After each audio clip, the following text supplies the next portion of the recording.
नमस्कार, इस खास बुलेटिन में आपका स्वागत है और मैं हूं आपके साथ करिश्मा भारद्वाज और आप देख रहे हैं एएनबी न्यूज। देश भर में कोरोना वायरस के केसों के तेजी से बढ़ने के साथ आप किसान आंदोलन पर सवाल खड़े होने लगे हैं। जी हां, आपको बता दें कि दिल्ली से सटे कई बॉर्डरों पर अब तक किसान डेरा डालकर बैठे हुए हैं और ऐसे में अधिकारियों आंदोलनकारियों के बीच भी संक्रमित होने का खतरा बढ़ता ही जा रहा है। तो दूसरी तरफ दिल्ली में लॉकडाउन के बावजूद बड़ी संख्या में किसानों के एक साथ रहने से कोरोना गाइडलाइंस भी टूट रही है। इसे लेकर जब हाल ही में भारतीय किसान यूनियन के नेता राकेश टिकैत से सवाल किए गए तो उन्होंने अपनी जिम्मेदारी से बचते हुए कहा कि क्या किसी हकीम ने बताया है कि किसान आंदोलन खत्म होगा तो देश में कोरोना खत्म हो जाएगा। तो वहीं किसान आंदोलन को खत्म किए जाने की अफवाहों के बीच किसान नेता राकेश टिकैत ने कहा कि अगर आंदोलन का रहे किसानों के बीच में कोरोना फैलता है तो इसकी जिम्मेदारी केंद्र सरकार की होगी।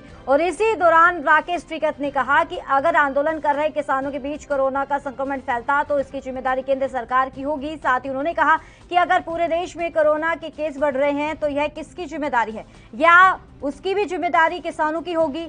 साथ ही उन्होंने कहा कि अगर कोई बीमारी फैलती है तो उसका इलाज हो और उसके लिए अस्पताल बनाए जाए। इसके अलावा राकेश टिकैत ने केंद्र सरकार को निशाने पर लेते हुए उन्होंने कहा कि वे दूसरे मकसद से चंदा मांग रहे हैं और देश में नेता रैलियां कर रहे हैं और क्या उनकी जिम्मेदारी नहीं है कि वो रैली को रोक दे, और अगर वे चंदा मांग रहे हैं तो वे अस्पताल के लिए चंदा इकट्ठा करें। आगे टिकैत ने कहा कि कोरोना के बहाने आंदोलन खत्म करने की साजिश तो कामयाब नहीं होगी।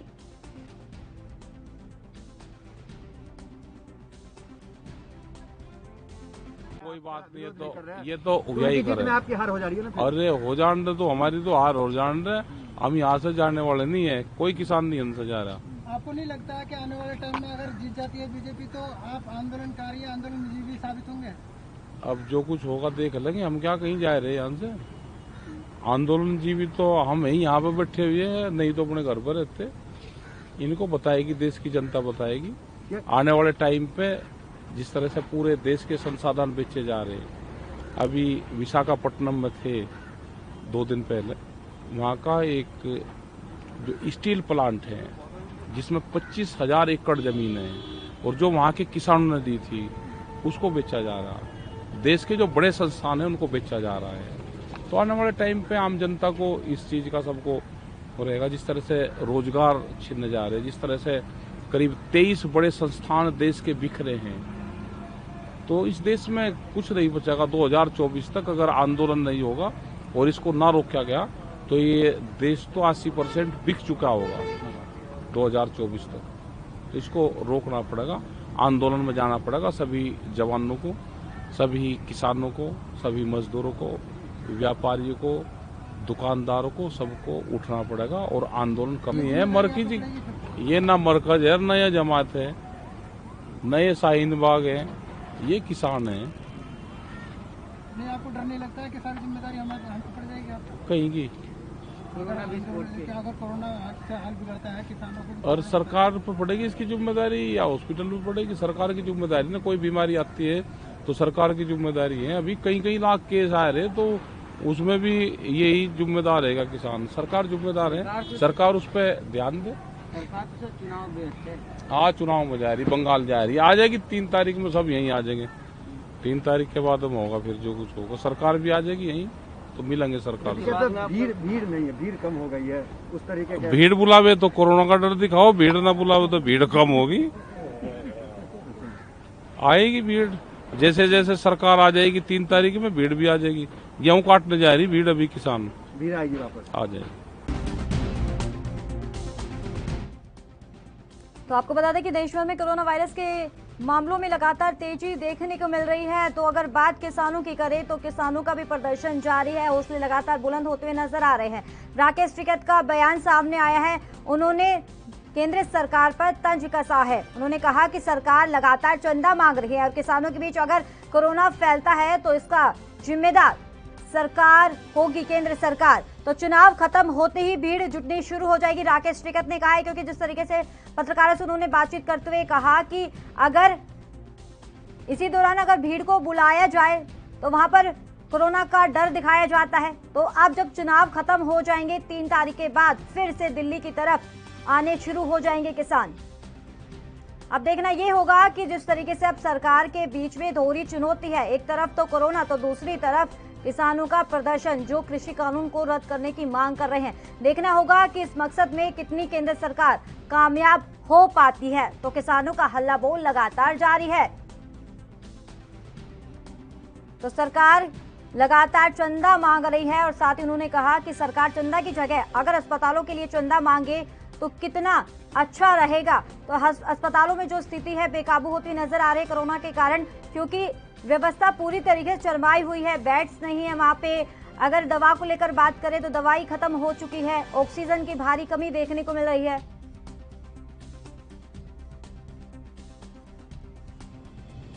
तो किसानों का हल्ला बोल लगातार जारी है। कोरोना पर राकेश टिकैत का बड़ा बयान सामने आया है कि कोरोना के नाम पर आंदोलन खत्म नहीं होगा। जिस तरीके से कमजोर करने की कोशिश की जा रही है सरकार की तरफ से, तो इनका ये मकसद कभी भी खत्म नहीं होगा। 2024 तक हम डटे रहेंगे, हम पीछे नहीं हटने वाले जब तक केंद्र सरकार कृषि कानून को रद्द नहीं कर देती। हालांकि लगातार सरकार भी कह रही है कि हम बातचीत के लिए तैयार है, लेकिन लग नहीं रहा कि बातचीत आगे बढ़ पाएगी, क्योंकि कोरोना को लेकर और दूसरी तरफ रैलियां भी की जा रही है चुनाव को लेकर। अब देखना ये होगा कि किस तरीके से केंद्र सरकार किसानों को मना पाएगी और जो उनकी शंका है कृषि कानून को लेकर वो कब दूर कर पाएगी।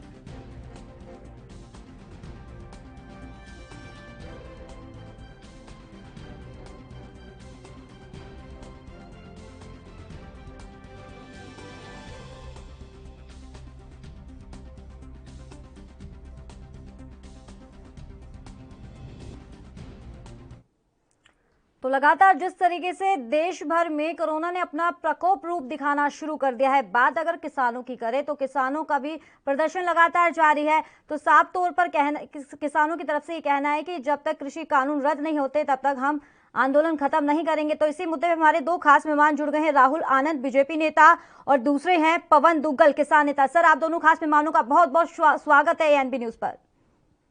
तो राहुल जी, आपसे सवाल करना चाहेंगे, जिस तरीके से अब किसानों का प्रदर्शन जारी है, लगातार दोहरी चुनौती भी आपके सामने है, तो साफ तौर पर राकेश टिकैत ने कहा है, आरोप लगाया है कि सरकार लगातार चंदा मांग रही है और अब कृषि कानून जब तक रद्द नहीं होता हम हटने वाले नहीं हैं।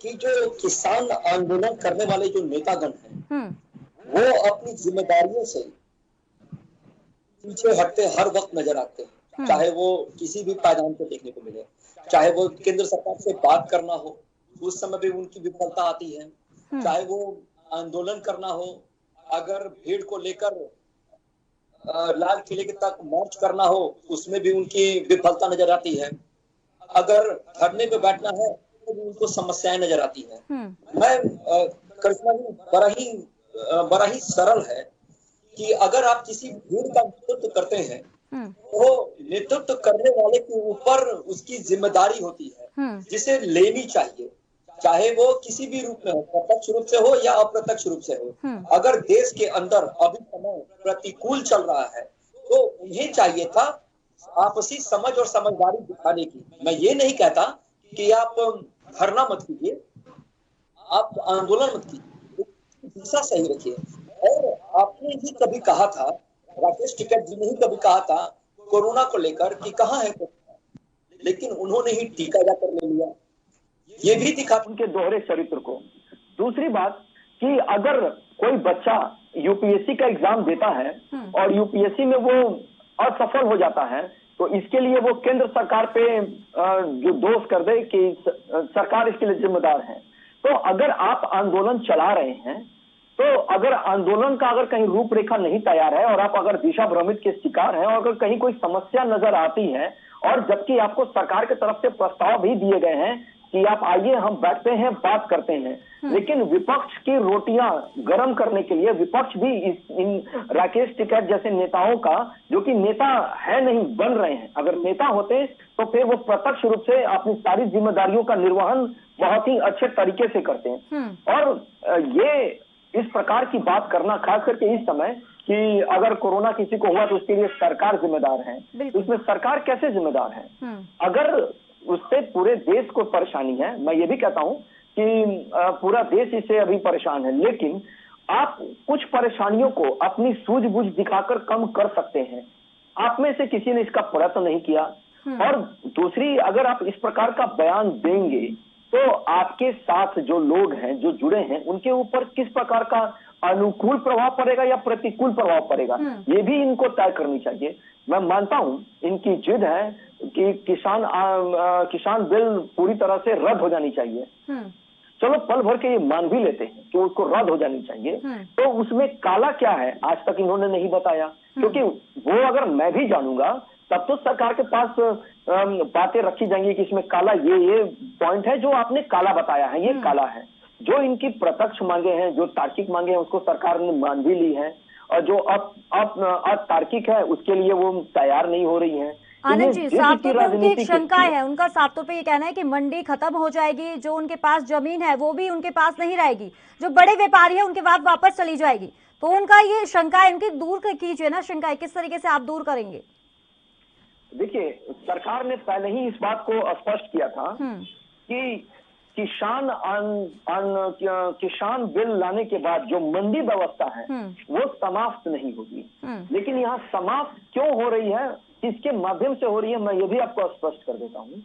पंजाब जैसा जो राज्य है वहां सबसे ज्यादा पूंजीवादी किसान रहते हैं, और जब वहां का जोत का जो आंकड़ा होता है वो बड़ा आंकड़ा है। पंजाब के बाद हरियाणा आता है नंबर, उसके बाद उत्तर प्रदेश के भी पश्चिमी इलाके का आता है। तो जो जोत का इलाका है, और जब सरकार ने जब 64 में एमएसपी की व्यवस्था की थी तो ये सही है कि उस समय खादान की जो अनुपलब्धता थी, जो सरकार के भविष्य में मैं पहले की बात बता रहा हूँ कि सरकार के सामने जो अन्न को लेकर जो समस्या उत्पन्न हो सकती थी उसको लेके किया गया था।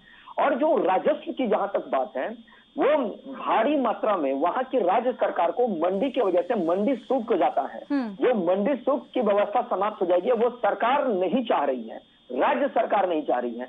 और जो बिचौलिए जो बीच में बैठे हैं, जो एक मुश्त अनाज का दाम लगाकर लेकर फिर सरकार को बेचते हैं इधर उधर के भाव को रखकर, वो समाप्त हो जाएगा। जबकि माननीय प्रधानमंत्री जी ने और माननीय कृषि मंत्री जी ने भी इस बात को स्पष्ट कर दिया है कि आपको मैंने विकल्प दिया है। आनंद जी, आपने कहा कि राज्य सरकार नहीं मान रही है, आप कौन से राज्य सरकार नहीं मान रही है, आप वो भी गिना दीजिए। देखिए, सबसे पहली बात यह है कि जो पंजाब की सरकार है, क्योंकि सबसे ज्यादा जो आंदोलन है वो पंजाब में ही नजर आ रहा है। मैं आपको एक और रेखांकित करूंगा अपने शब्दों के माध्यम से कि कैप्टन अमरिंदर जी ने कॉन्ट्रैक्ट फार्मिंग की शुरुआत की थी।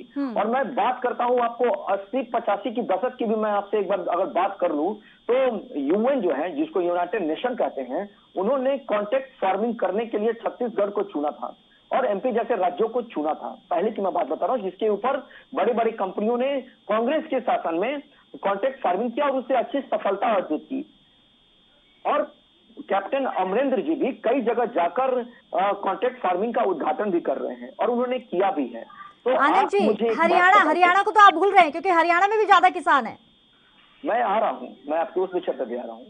और वहां पे भी मैंने आपको अपने प्रारंभिक संबोधन में इस बात को कहा था कि जो जोत का आकार है वो बड़ा है, हरियाणा का भी।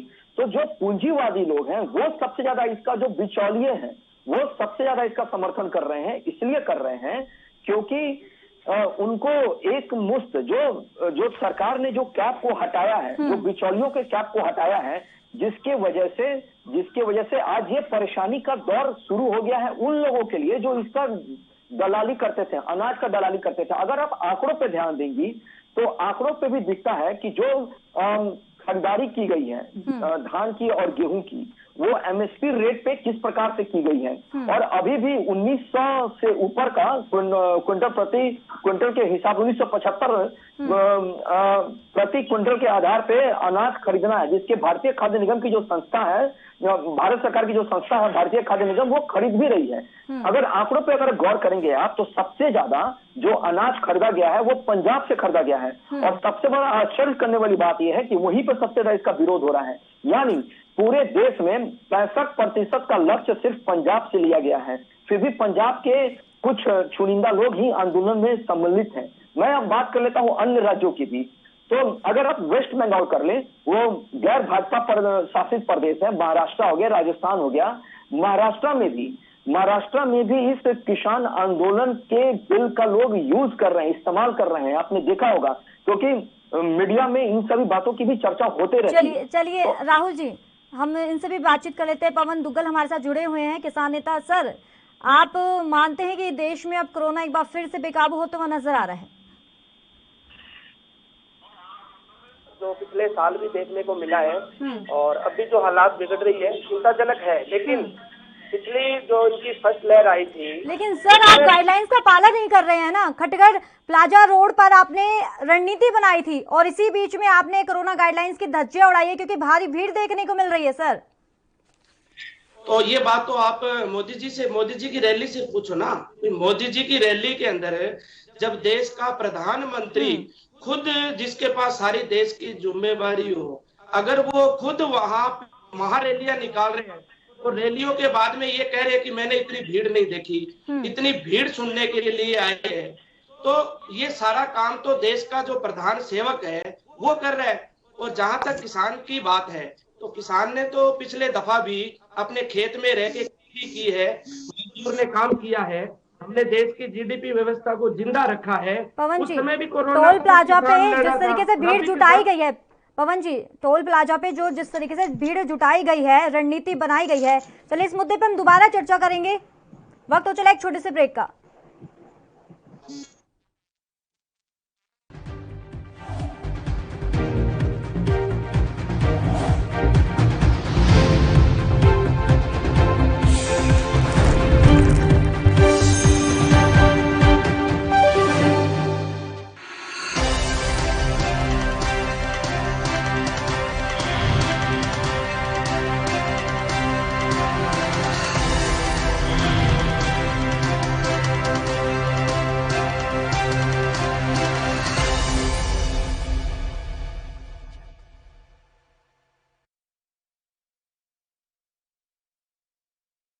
गुरु तेग बहादुर इस अस्थान ते सतगुरु श्री गुरु तेग बहादुर साहब जी महाराज ने 26 साल 9 महीने 13 दिन भारी तपस्या करनी की है और इस अस्थान ते सतगुरु श्री गुरु तेग बहादुर साहब जी महाराज जी नूं गुरता गद्दी दा तिलक बाबा बुढ़ा साहब जी दे कुल दे विचों भाई गुरदित्ता जी ने लाउणा कीता। इस अस्थान ते ही माता गंगा जी सत्कारयोग, जिन्हां ने इस अस्थान ते 5 भूतक सरीर नूं त्यागना कीता।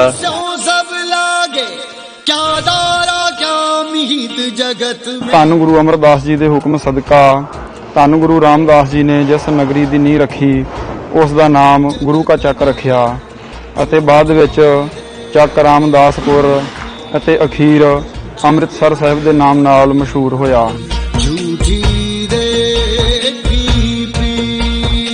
सतगुरु श्री गुरु तेग बहादुर साहब जी महाराज जिथे कोई याद करता है सतगुरु सहाय होना करन सतगुरु का फरमान है। जिथे हर आराधी है तिथे हर मित सहाई गुर कृपा ते हर मन वसै होर ते बिद लिया न जाई।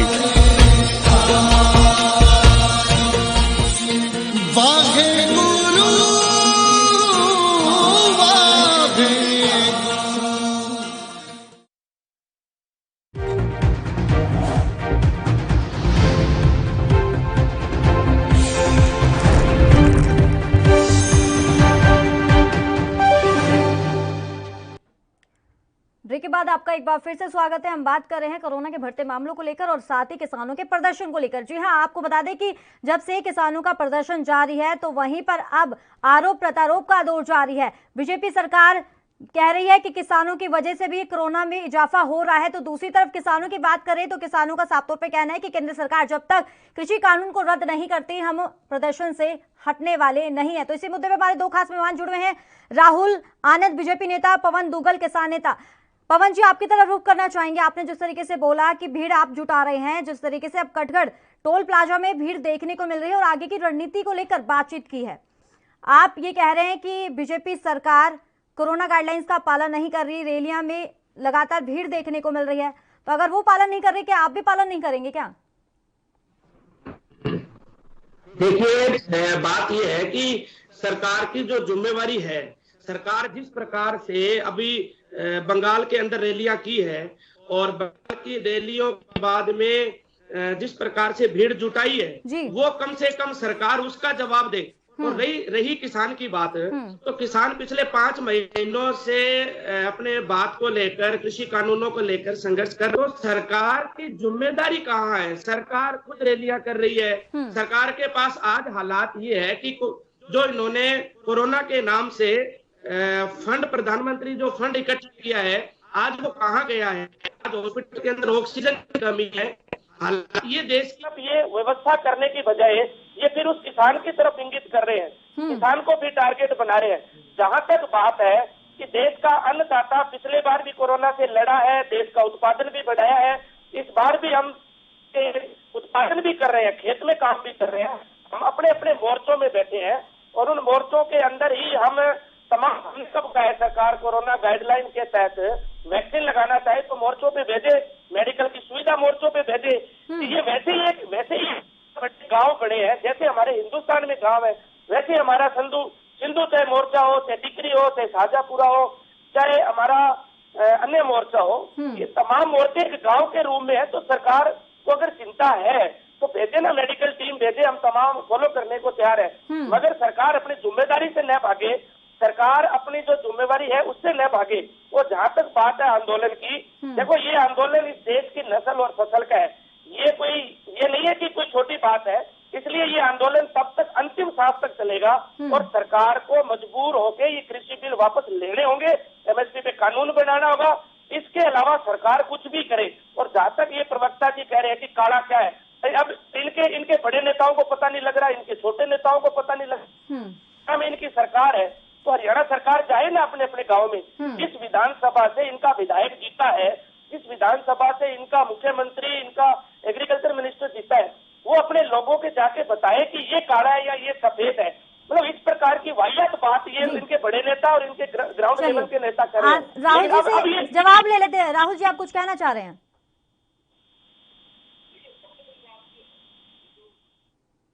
उन्होंने एक बड़ी बात कही और अच्छी बात भी कही कि काला क्या है, ये थोड़ा मुझे स्पष्ट कर दें।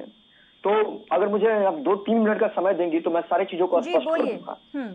सबसे बड़ी बात यह है कि मेरे बातों को ध्यान से सुने। पहला ये है कि क्या किसानों को देश में कहीं भी अनाज बेचना कालापन है? पहला। दूसरा, क्या फसल की बुआई के पहले अच्छे मूल्य पर व्यापारियों से अनुबंधन करना काला है? क्या कृषि उत्पादनों के भंडारण पर सामान्य परिस्थिति में रोक लगाना कालापन है? क्या एमएसपी की कानूनी गारंटी न देना कालापन है?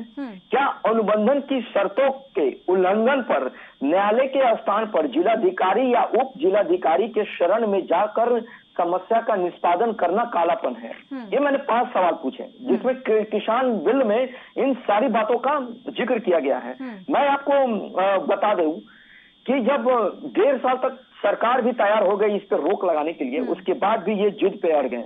मैं इनको स्मरण करा देना चाहूंगा एक बार पुनः कि महाराष्ट्र में इस कानून के कई तथ्य ऐसे हैं जो अमल में हैं, आप वहां पता जरूर कर लीजिएगा।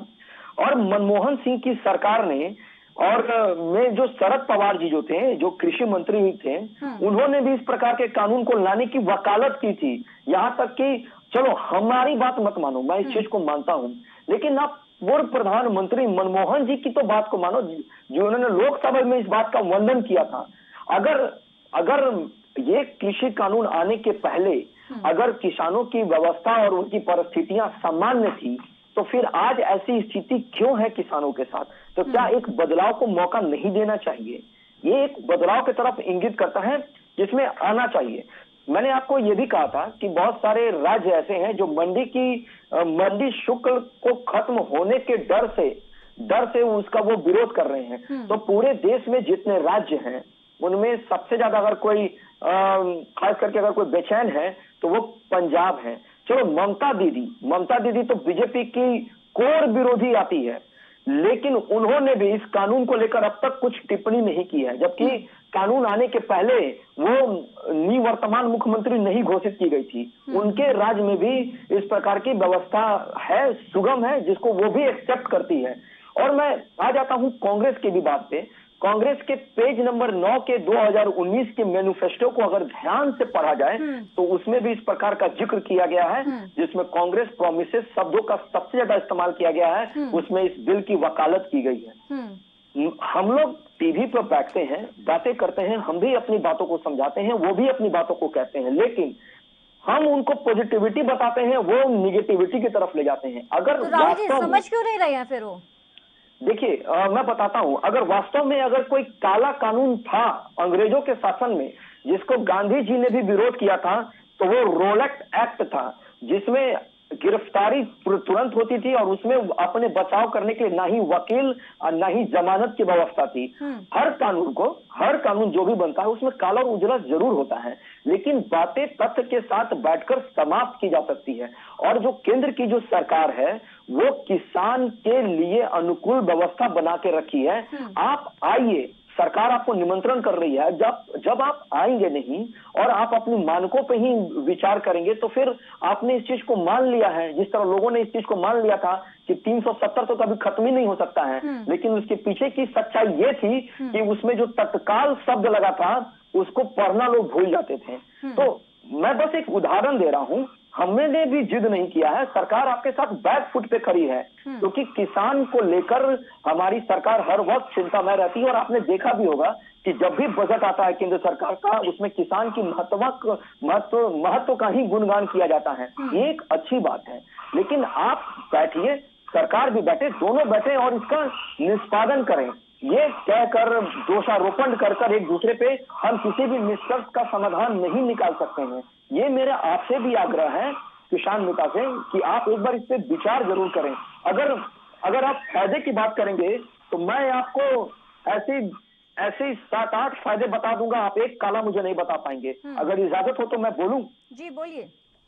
सबसे पहली बात यह है इसके फायदे की कि कहीं भी किसान कहीं भी किसी भी राज्य में किसी भी जिला में अनाज बेच सकता है, पहला फायदा। दूसरा, 3 दिन के अंदर फसल का पूरा भुगतान करना पड़ेगा, ये इसका दूसरा फायदा है। और आश्चर्य इस बात का है कि इसका ही विरोध कर रहे हैं, लाइसेंस की जरूरत नहीं पड़ेगी। तीसरा फायदा ये है कि छोटे किसान भी अगर 3-4 लोगों का समूह बनाकर अनाज बेचना चाहे तो वो बेच सकते हैं, पैन और आधार के माध्यम से। उनको लाइसेंस लेने की आवश्यकता नहीं पड़ेगी। और जो मालिकाना हक की जो बात कहते हैं कि बिचौलिया और जो कॉन्ट्रैक्ट कर रहा है उसके पास चला जाएगा, तो ऐसा नहीं है। मालिकाना हक कभी भी किसान के पक्ष में रहेगा, ये इसकी चौथी उपलब्धि है। और 5वीं उपलब्धि ये है, जो एमएसपी है वो लागू रहेगी। समय का अभाव है और लास्ट कमेंट पवन जी आपकी तरफ रुक करना चाहेंगे। क्या लगता है कि जिस तरीके से राहुल जी बता रहे हैं कि कृषि कानून में काला नहीं है और सफेद पूरा गिरा दिया है, तो इसमें आप बताइए कृषि कानून में अब काला कहाँ रह गया?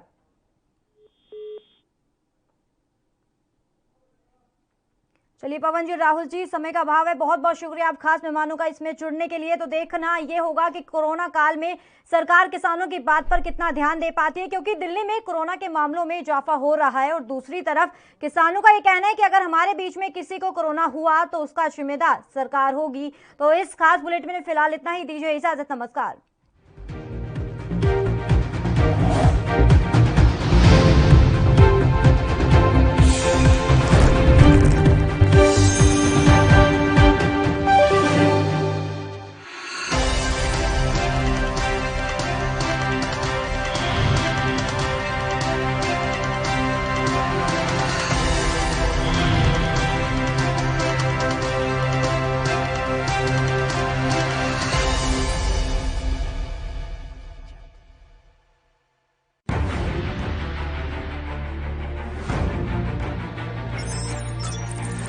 खबर चाहे सियासत की हो या सरकार की,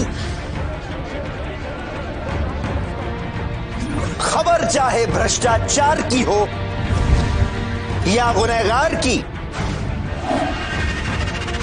दिन भर में क्या रहा देश जगत का हाल, किस मुद्दे ने बनाई किसकी सरकार, रखते हैं हम सब पर नजर, पहुंचाते हैं हम हर खबर। हम हैं ANB न्यूज। कम ब्रेक और ज्यादा खबरों के साथ देखिए ANB news in channel number पर।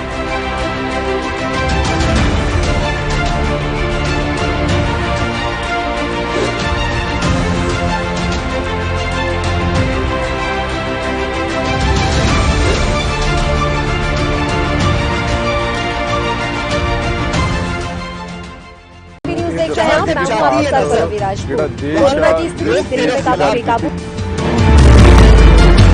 खबरनामा, खबर से असर तक शाम 5 बजे सिर्फ ANB न्यूज पर।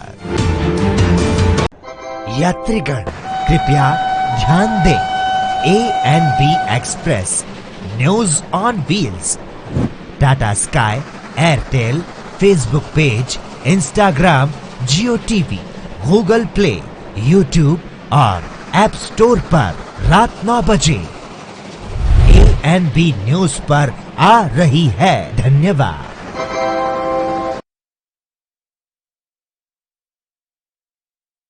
गुरु तेग बहादुर ਸਾਹਿਬ ਸ੍ਰੀ ਗੁਰੂ ਤੇਗ ਬਹਾਦਰ ਮਹਾਰਾਜ ਜੀ ਦਾ ਇਹ ਵਰਸਾਇਆ ਹੋਇਆ ਨਗਰ ਸ੍ਰੀ ਅਨੰਦਪੁਰ ਸਾਹਿਬ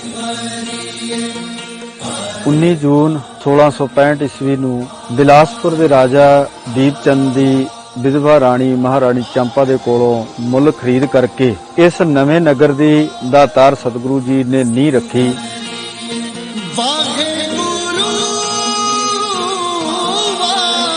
ਗਰੀਬ ਨਵਾਜ਼ ਸਾਹਿਬ ਜੀ ਨੇ ਇੱਥੇ ਹੀ ਆਪਣੇ ਰਿਹਾਇਸ਼ ਦੇ ਲਈ ਮਕਾਨ ਬਣਾਏ। ਹੋਰ ਬਹੁਤ ਸਾਰੇ ਕਿੱਤਿਆਂ ਦੇ ਲੋਕ ਵੀ ਇਸ ਨਗਰ ਦੇ ਵਿੱਚ ਵਸਾਏ।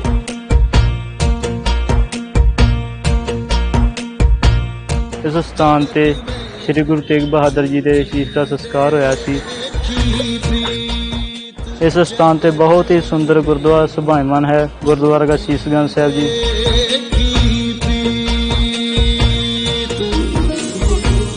11 ਨਵੰਬਰ 1675 ਨੂੰ ਗੁਰੂ ਤੇਗ ਬਹਾਦਰ ਜੀ ਦੀ ਸ਼ਹੀਦੀ ਹੁੰਦੀ ਹੈ ਅਤੇ ਉਹਨਾਂ ਦਾ ਸੀਸ ਭਾਈ ਜੈਤਾ ਜੀ ਪੜਾਅ ਦਰ ਪੜਾਅ ਹੁੰਦੇ ਹੋਏ ਗੁਰਦੁਆਰਾ ਸ਼ੀਸ਼ਗੰਜ ਸਾਹਿਬ ਵਿਖੇ ਪਹੁੰਚਦੇ ਹਨ ਅਤੇ ਇੱਥੇ ਉਹਨਾਂ ਦਾ ਸੰਸਕਾਰ ਕੀਤਾ ਜਾਂਦਾ ਹੈ।